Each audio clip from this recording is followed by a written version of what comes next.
Bonjour, je suis Natalia Caicedo, médecin psychiatre et présidente de Sophrocai, l'Académie internationale de sophrologie caïcédienne. C'est un plaisir de vous donner la bienvenue à ce congrès qui commémore les 25 ans de la sophrologie caïcédienne en Lorraine. Nancy, c'est un endroit spécial pour la sophrologie. L'année 1960, quand mon père avait fondé la sophrologie, il était à la recherche des méthodes qui développent l'équilibre et la santé de la conscience. Et c'est pour cela qu'il est venu à Nancy pour rencontrer Cuvelier. Ils ont fait une amitié et il a offert de faire la traduction de sa thèse intitulée « L'école hypnologique de Nancy en langue espagnole ». Quelques années plus tard, il est venu aussi à Nancy, cette fois-ci pour rencontrer l'épouse, elle était déjà veuve, de M. Émile Coué. C'est intéressant comment ils sont aussi interchangés sur les différentes écoles, la sophrologique et celle développée par le docteur Coué. Les principes de l'action positive, un des principes importants de la sophrologie, étaient là dans la base de cette rencontre. Les années ont continué et la sophrologie caïcédienne a continué à se développer. Et c'est comme ça que dans les années 1990, se sont développées les écoles de sophrologie caïcédienne. C'est comme ça qu'a été inaugurée l'école de sophrologie caïcédienne de Nancy, sous la direction du monsieur Marc Bemer, kinésithérapeute. Quelques années plus tard, la relais a continué à se faire par monsieur Patrick Fiorletta, tous les deux kinésithérapeutes et sophrologues caïcédiens. Ils ont formé plus de 150 élèves dans la formation fondamentale de sophrologie caïcédienne. La sophrologie est une science factique. C'est une science qui a des publications dans des différents livres, des articles, des mémoires, des thèses. Une de ces mémoires a été écrite par M. Patrick Fiorletta avec le nom « Mesure des impacts de la sophrologie caïcédienne sur le stress », qui a mérité aussi les prix Alfonso Caicedo l'année 2016.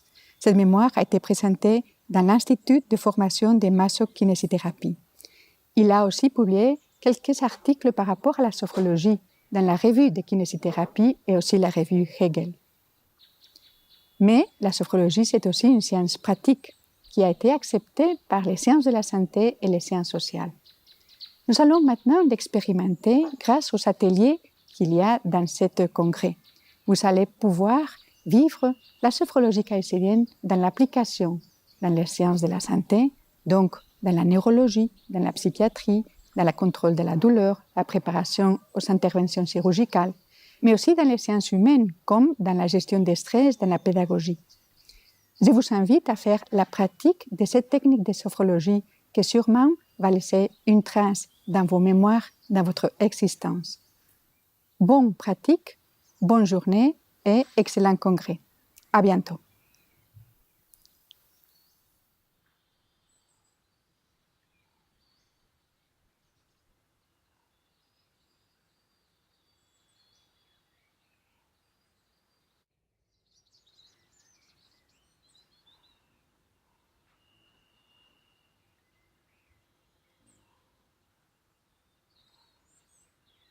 Bonjour, je suis Natalia Caicedo, médecin psychiatre et présidente de Sophrocai, l'Académie internationale de sophrologie caïcédienne.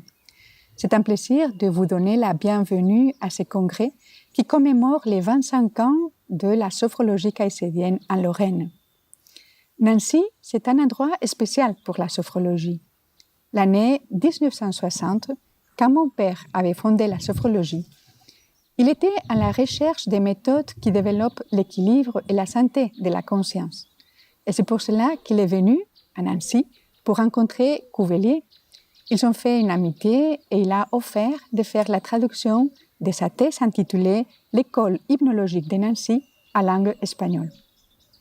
Quelques années plus tard, il est venu aussi à Nancy, cette fois-ci pour rencontrer l'épouse, elle était déjà veuve, de M. Émile Coué. C'est intéressant comment ils sont aussi interchangés sur les différentes écoles, la sophrologique et celle développée par le docteur Coué. Les principes de l'action positive, un des principes importants de la sophrologie, étaient là dans la base de cette rencontre. Les années ont continué et la sophrologie caïcédienne a continué à se développer. Et c'est comme ça que dans les années 1990, se sont développées les écoles de sophrologie kaysédienne. C'est comme ça qu'a été inaugurée l'école de sophrologie kaysédienne de Nancy, sous la direction du monsieur Marc Bemer, kinésithérapeute.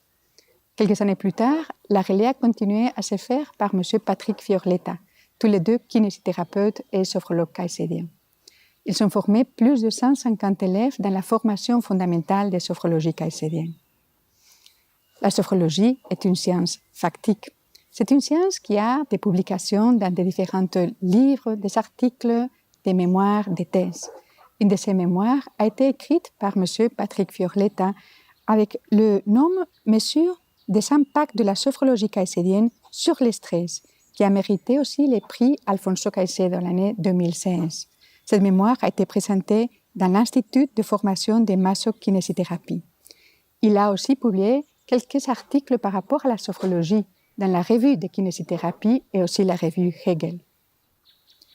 Mais la sophrologie, c'est aussi une science pratique qui a été acceptée par les sciences de la santé et les sciences sociales.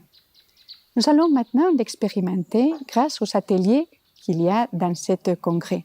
Vous allez pouvoir vivre la sophrologie kaysédienne dans l'application, dans les sciences de la santé, donc dans la neurologie, dans la psychiatrie, dans le contrôle de la douleur, la préparation aux interventions chirurgicales, mais aussi dans les sciences humaines, comme dans la gestion des stress, dans la pédagogie. Je vous invite à faire la pratique de cette technique de sophrologie qui sûrement va laisser une trace dans vos mémoires, dans votre existence. Bonne pratique, bonne journée et excellent congrès. À bientôt.